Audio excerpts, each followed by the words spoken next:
Good evening to all of the students. Now, first of all, I will be take the some points related to matters in our surrounding. Evaporation, condensation, fusion, solidification. The very important points. These points are used always in any chapter in physics, chemistry, and also these points are used in geography and biology. Okay, so very simple points. What first of all, what is evaporation? You can say in Hindi, वाष्पीकरण. The evaporation, the process of conversion from liquid to gas by heating. Okay, the process of conversion from liquid to gas by heating. Okay, and all of you know about any body is heated then expands. Also I had been discussing, also had been writing about any some solid expands by heating, liquid expands by heating, and contracts by cooling. Okay, किसी भी चीज को आप गर्म करोगे तो वो heat होता है. तो वही मैंने लिखा the process of conversion from liquid to gas by heating.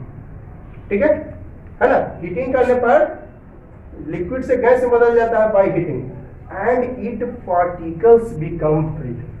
और इसका पार्टिकल्स जो है वो फ्री हो जाता है. आप पढ़े हो कि कोई भी चीज को गर्म करते हैं तो फैलता है, तो जब फ्री होगा यानी फैल जाना. इसका पार्टिकल्स फ्री हो गया, इसका मतलब पार्टिकल्स आपका फैल गया. ठीक है, माइंड में सेटअप कर लो. किसी भी चीज को आप गर्म करोगे तो वो फैलेगा, ठंडा करोगे तो वो सिकुड़ेगा.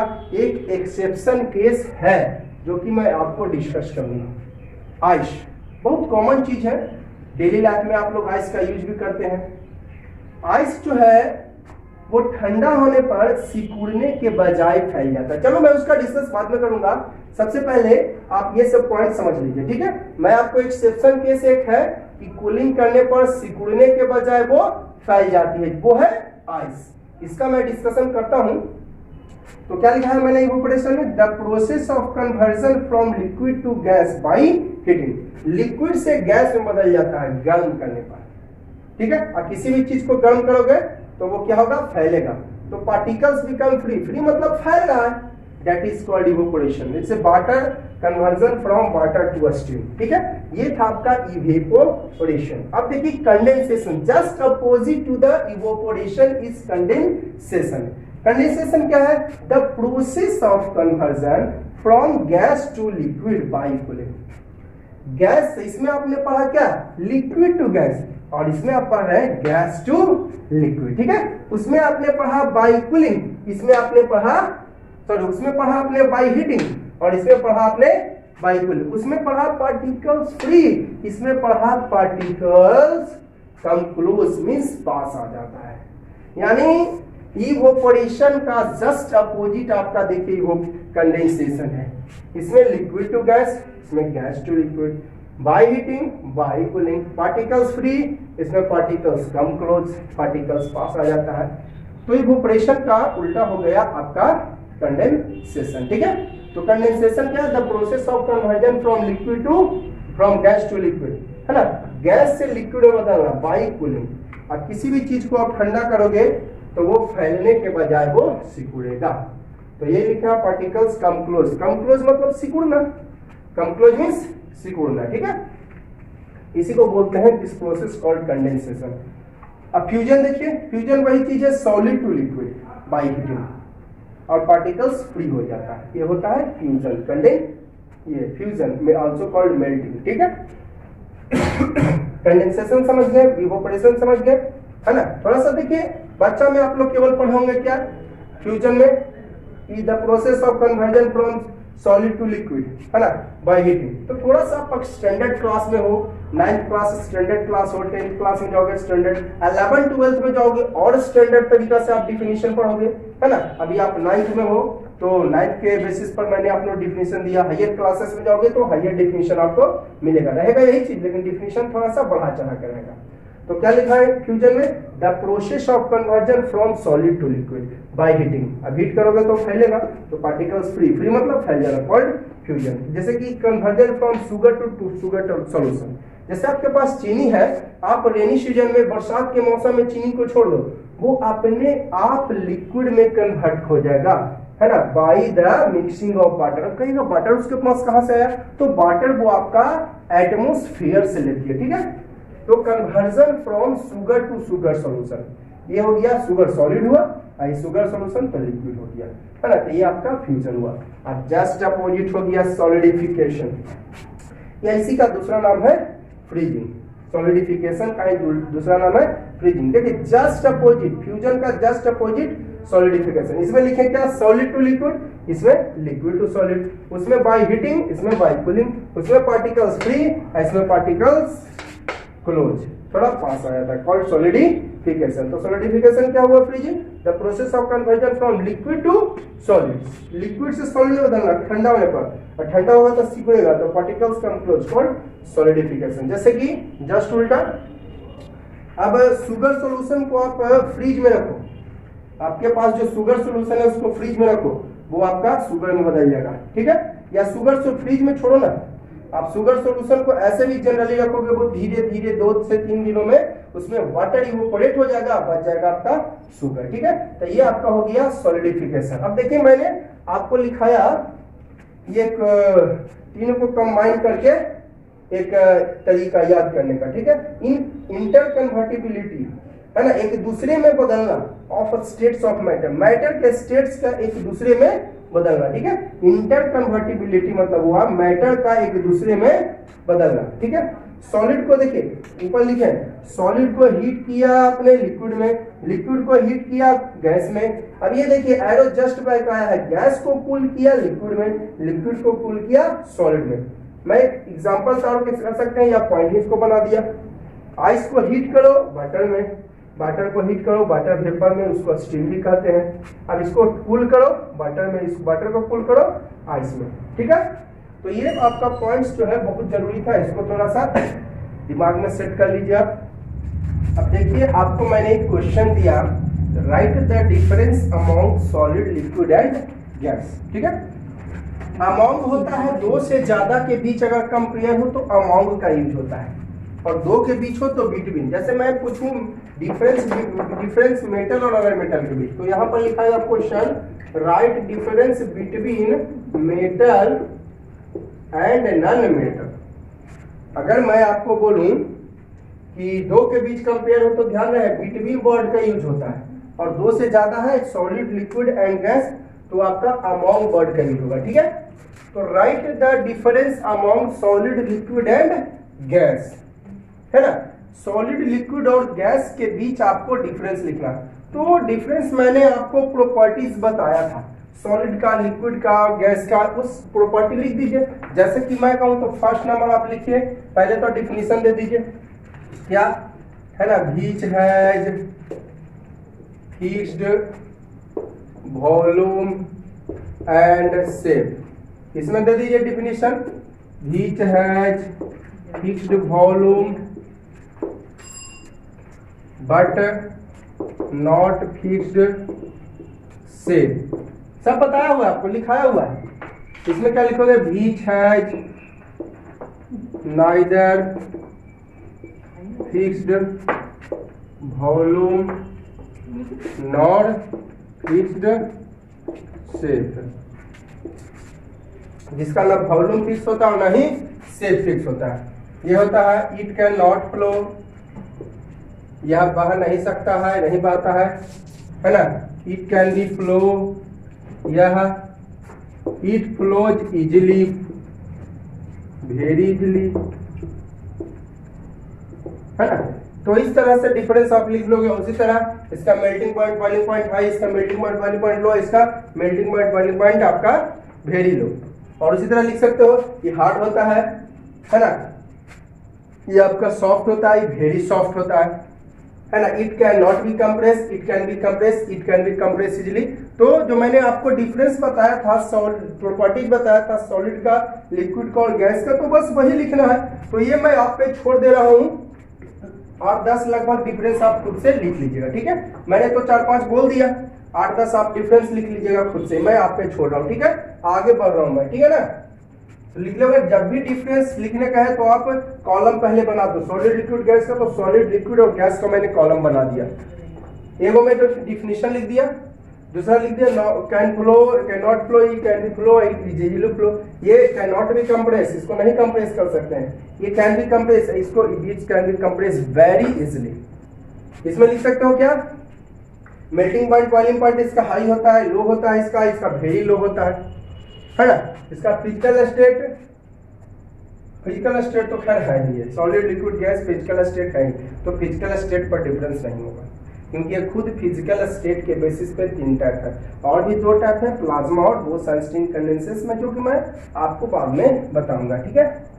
और भी डिफरेंस क्या लिख सकते हो इसमें, it is hard, very hard, it is soft, it is very soft, है ना, ठीक है। तो इस तरह से आप डिफरेंस लिख लोगे। अब मैं आगे बढ़ रहा हूँ, factors affecting the evaporation, evaporation को प्रभावित करने वाले फैक्ट्स, कौन कौन से ऐसे कारक हैं जो कि इवेपोरेशन को इफेक्ट डालते हैं, ठीक है। तो सबसे पहला नेचर ऑफ लिक्विड, सबसे पहला कारण है नेचर ऑफ लिक्विड। चलो मैं छोड़िए, इससे सिंपल एग्जांपल ले रहा हूं मैं आपका। घर में मिल्क होगा, आपके घर में वाटर भी होगी, तो मिल्क होगी, आप मिल्क को रखिए धूप में और वाटर को रखिए धूप में। आप देखिए दोनों का इवेपोरेशन का रेट अलग अलग होगा। वाटर जो है जल्दी इवेपोरेट कर जाएगा, जैसे कि आप 1 लीटर वाटर रखिए,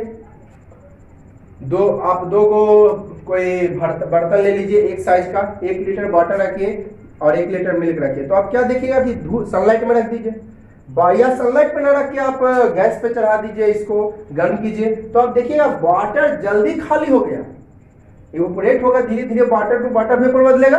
इवेपोरेशन का मैंने अभी बताया, conversion from liquid to gas by heating करोगे, वाटर टू वाटर वेपर, और वाटर वेपर कहाँ चल जाता है, एटमॉस्फेयर में, वो वाटर वेपर एटमॉस्फेयर में चली जाती है, ठीक है।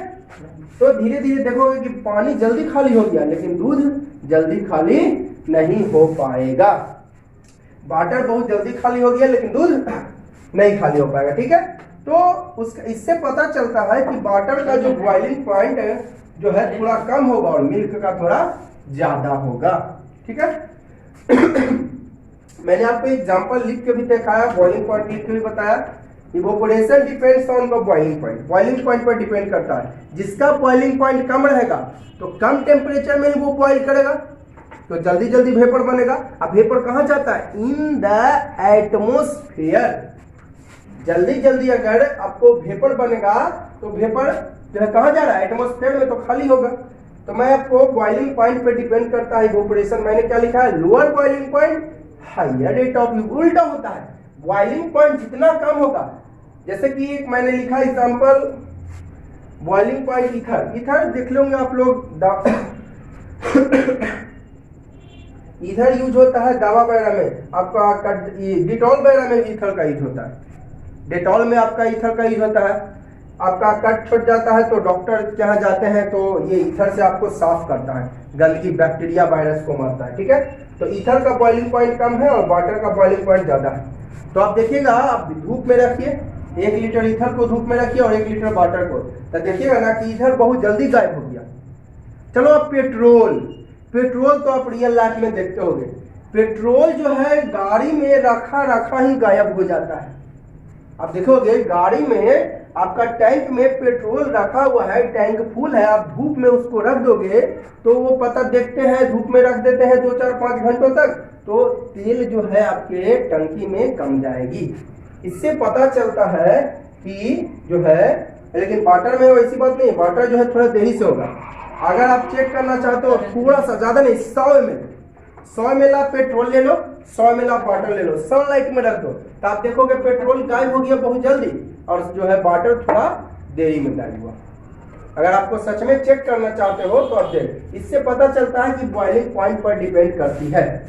बॉइलिंग पॉइंट मतलब आपका स्टार्च बॉइल, जिस टेम्परेचर पर उबलना शुरू करता है, ठीक है। तो ईथर जो है 34 डिग्री सेल्सियस पर उबलना शुरू किया तो boiling point 34, water 100 degree Celsius पर उबलना शुरू किया तो वाटर का बॉइलिंग पॉइंट 100 डिग्री सेल्सियस। अब इसका बॉइलिंग पॉइंट कम है तो फास्ट इवेपोरेशन होगा, इसका ज्यादा है तो स्लो इवेपोरेशन, है ना।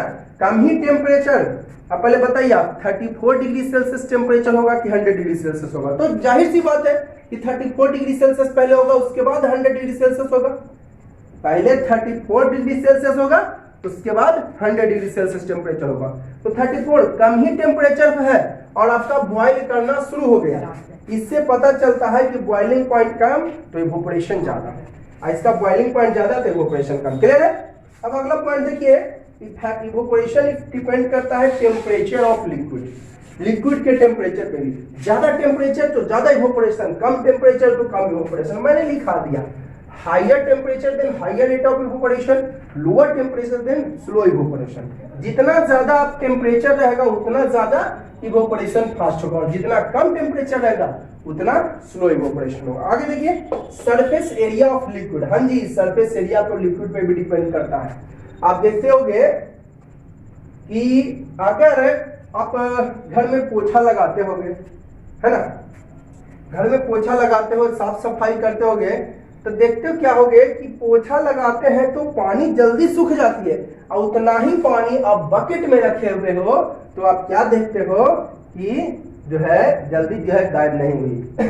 जैसे 1 लीटर पानी को जमीन पे गिरा दो, 1 लीटर पानी आप बकेट में रखे रहो, बाल्टी में रखे रहो, तो जमीन पे गिरा दोगे ना तो आप क्या देखोगे कि वो पानी बहुत जल्दी इवोपोरेट हो गई, बहुत जल्दी गायब हो गई, बहुत जल्दी एटमॉस्फेयर में मिल गई। लेकिन वही 1 लीटर पानी अगर आपका बकेट में रखा हुआ है तो वो इवोपोरेशन उसका स्लो होगा, वो जो है पानी जो है जल्दी नहीं सूखेगी। कारण क्या है कि जब आप जमीन पे गिरा दे हो तो वो पूरे एरिया में आपका फैल चुका है, पूरे जमीन में आपका फैल चुका है। अब आप बताइए, पूरे जमीन में फैल चुका है तो पूरे जमीन पर आपका इवोपोरेशन होगा, तो ज्यादा एरिया में इवोपोरेशन होगा तो ज्यादा वाटर से जो है वाटर वेपर बढ़ेगी और कहां मिल जाएगी? हमारे एटमॉस्फेयर में। तो वही मैंने लिखा है, larger surface area higher rate of evaporation, lower surface area slow evaporation. जैसे कि मैंने एग्जांपल लिखा, 1 लीटर पानी को बकेट में रखिए और जग में रखिए, 1 ही लीटर पानी को, तो बकेट में ज्यादा एरिया, जग में कम एरिया। तो आप क्या देखोगे? Rate of evaporation is fast, rate of evaporation fast होगा किसमें? बकेट में, कंपेयर्ड टू जग। ठीक है, मैं एक बार फिर से इसको दोहरा रहा हूं, ध्यान से देखिएगा आप लोग, वीडियो को ध्यान से देखिएगा। क्या लिखा है?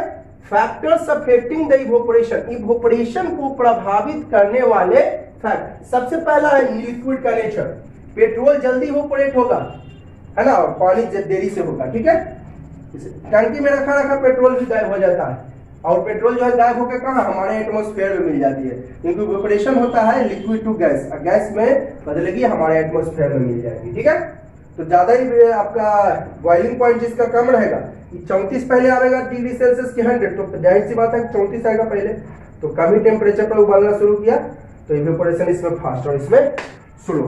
टेम्परेचर ज्यादा इवोपोरेशन, कम टेम्परेचर कम। सरफेस एरिया मैंने अभी बताया, जमीन पे गिरा दीजिएगा 1 लीटर पानी और बाल्टी में रखिएगा तो जमीन वाला जल्दी इवोपोरेट होगा। क्यों?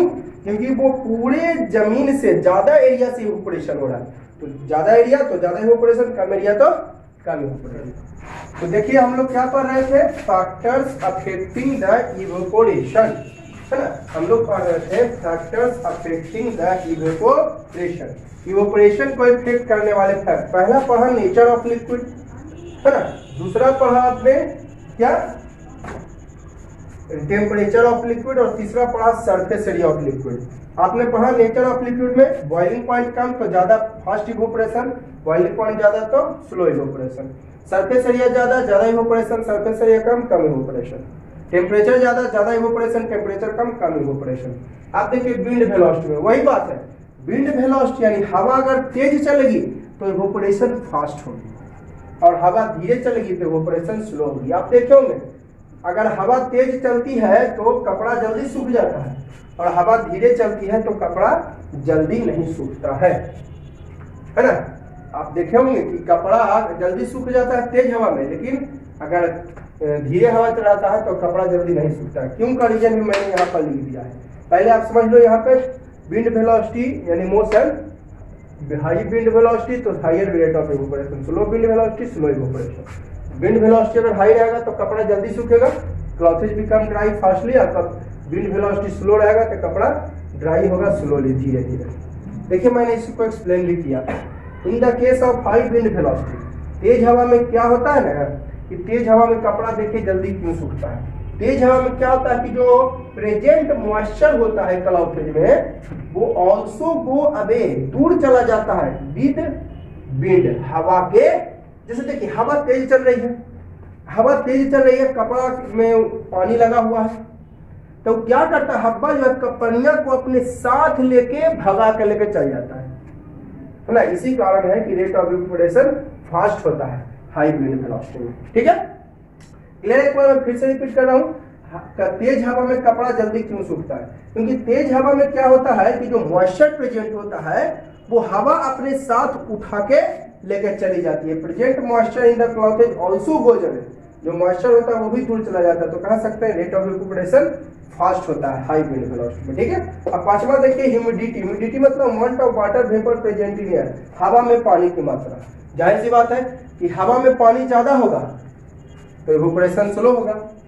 ह्यूमिडिटी मतलब पानी की मात्रा है, हवा में पानी ज्यादा होगा, वाटर वेपर, हवा में तो खैर पानी रहेगा वेपर फॉर्म में ही, ऐसा थोड़ी ना कि हवा में पानी जो है रहेगा लिक्विड फॉर्म में। वही ठंडा होता है ना तब वो कन्वर्ट होता है लिक्विड में। जैसे आप देखोगे मॉर्निंग टाइम में जिसको कहते हैं ओस गिरता है, कहते हैं ना आप लोग जी ओस गिरता है, या ठंड के दिनों में देखते होंगे जो है गिरते रहता है, ओस बहुत ज्यादा गिरता है। ओस मतलब पानी। क्या होता है ठंडापन ज्यादा होने के कारण क्या होता है कि जो एयर में आपका वाटर वेपर है वो ठंडा हो जाता है और ठंडा होकर वही बदल जाता है वाटर में, जिसको हम लोग कहते हैं ओस। गर्मी के दिनों में सवेरे सवेरे आप देखते हो घास पर तो और मजा आता होगा देखने में, बड़ा विजिट अच्छा लगता है ना। तो क्या होता है कि वाटर वेपर अगर ज्यादा प्रेजेंट है तो जाहिर सी बात है वाटर वेपर एयर में जो है वाटर वेपर के फॉर्म में है, वाटर वो वेपर फॉर्म में है। वही जब ठंडापन ज्यादा हो जाता है ना जैसे मॉर्निंग टाइम में ठंडापन ज्यादा होता है, तो ठंडापन ज्यादा हो जाता है तो वही जो वाटर वेपर है वो वाटर में कन्वर्ट हो जाती है और जमीन पर गिरती है, जिसे हम लोग ओस कहते हैं। ठंड के दिनों में ज्यादा होती है, ठंड के दिनों में ठंडापन ज्यादा बढ़ जाता है तो जो वाटर वेपर प्रेजेंट है वो वाटर में कन्वर्ट हो जाता है ठंडा के कारण। तो ठंडा कारण जो है वाटर वेपर वाटर में कन्वर्ट होता है और वही गिरता है जमीन पर, जिसको ओस कहते हैं, है ना। कुहासा भी इसका कारण है। फिर चलिए हम ह्यूमिडिटी पढ़ रहे हैं। तो प्रेजेंट अमाउंट ऑफ वाटर है प्रेजेंट इन एयर, तो ज्यादा ह्यूमिड रहेगा एयर, है ना। मोर ह्यूमिड एयर, मोर ह्यूमिड एयर लिख देता हूँ, है ना। तो स्लो इवेपोरेशन, अगर एयर जो है ज्यादा ह्यूमिड है मतलब उसमें मॉइस्चर ज्यादा है, मॉइस्चर भी इसको कह सकते हैं, मॉइस्चर भी इसको आप कह सकते हैं, है ना। ह्यूमिड या ह्यूमिडिटी या मॉइस्चर, ह्यूमिडिटी या मॉइस्चर। तो ज्यादा ह्यूमिड एयर है तो स्लो इवेपोरेशन, है ना, ठीक है। और कम ह्यूमिड एयर है तो ज्यादा इवेपोरेशन। जैसे एयर अराउंड अस, देखिए अब क्या जब एक्सप्लेन करूंगा इसको।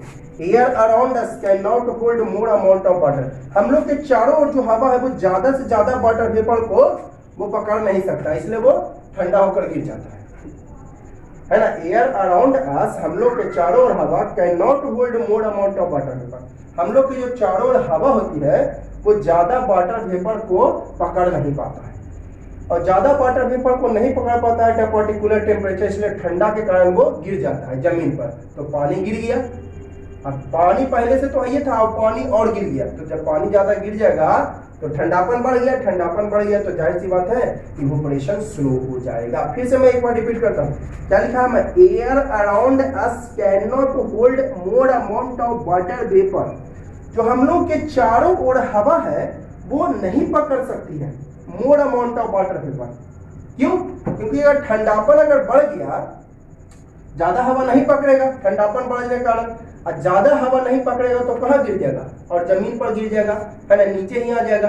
तो पहले तो ठंडा है ये था, अब और ठंडा हो गया, इवेपोरेशन हो जाएगा स्लो। जितना ज्यादा ठंडा रहेगा स्लो इवेपोरेशन, जितना ज्यादा गर्म रहेगा अपने अभी बढ़ा, टेम्परेचर ज्यादा रेट फास्ट इवेपोरेशन, टेम्परेचर कम तो स्लो इवेपोरेशन। तो वही मैंने लिखा है, ज्यादा हवा को पकड़ नहीं सकता तो वो गिर जाता है, नीचे गिर जाता है। अब नीचे गिर जाएगा, पानी नीचे गिर जाएगा, ठंडापन बढ़ जाएगा तो इवेपोरेशन स्लो हो जाता है। जैसे एग्जांपल लिखा मैं, वेट क्लॉथ है, गीला कपड़ा ज्यादा समय लेता है विंटर सीजन में। टेक गीला कपड़ा take longer time in dry to dry to dry, मैंने सूखने में।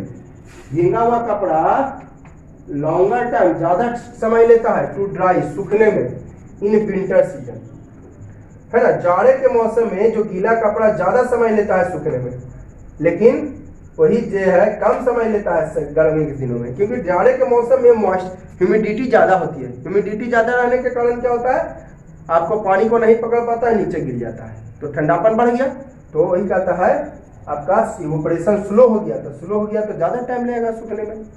और ड्राई रहेगा तो मॉइस्चर आपको कम रहेगा, पानी कम रहेगा, तो गर्मी ज्यादा रहेगा, तो इवेपोरेशन फास्ट होगा। ठीक है, वही मैंने लिखा वेट क्लॉथेज, मतलब गीला कपड़ा ज्यादा समय लेता है सूखने में। क्यों? क्योंकि वेट क्लॉथेज है तो मॉइस्चर ज्यादा है, ह्यूमिडिटी ज्यादा है, तो जहां तक पानी को नीचे गिरा देगा, ठंडापन बढ़ गया, तो इवेपोरेशन स्लो। गर्मी के दिनों में क्या हो रही है कि आपका ड्राई रहता है, ह्यूमिडिटी कम रहती है। ह्यूमिडिटी कम रहने के कारण जो है आपको गर्मी ज्यादा होती है, तो ज्यादा इवेपोरेशन। ठीक है, तो ये हम लोगों ने पढ़ा फैक्टर्स अफेक्टिंग इवेपोरेशन।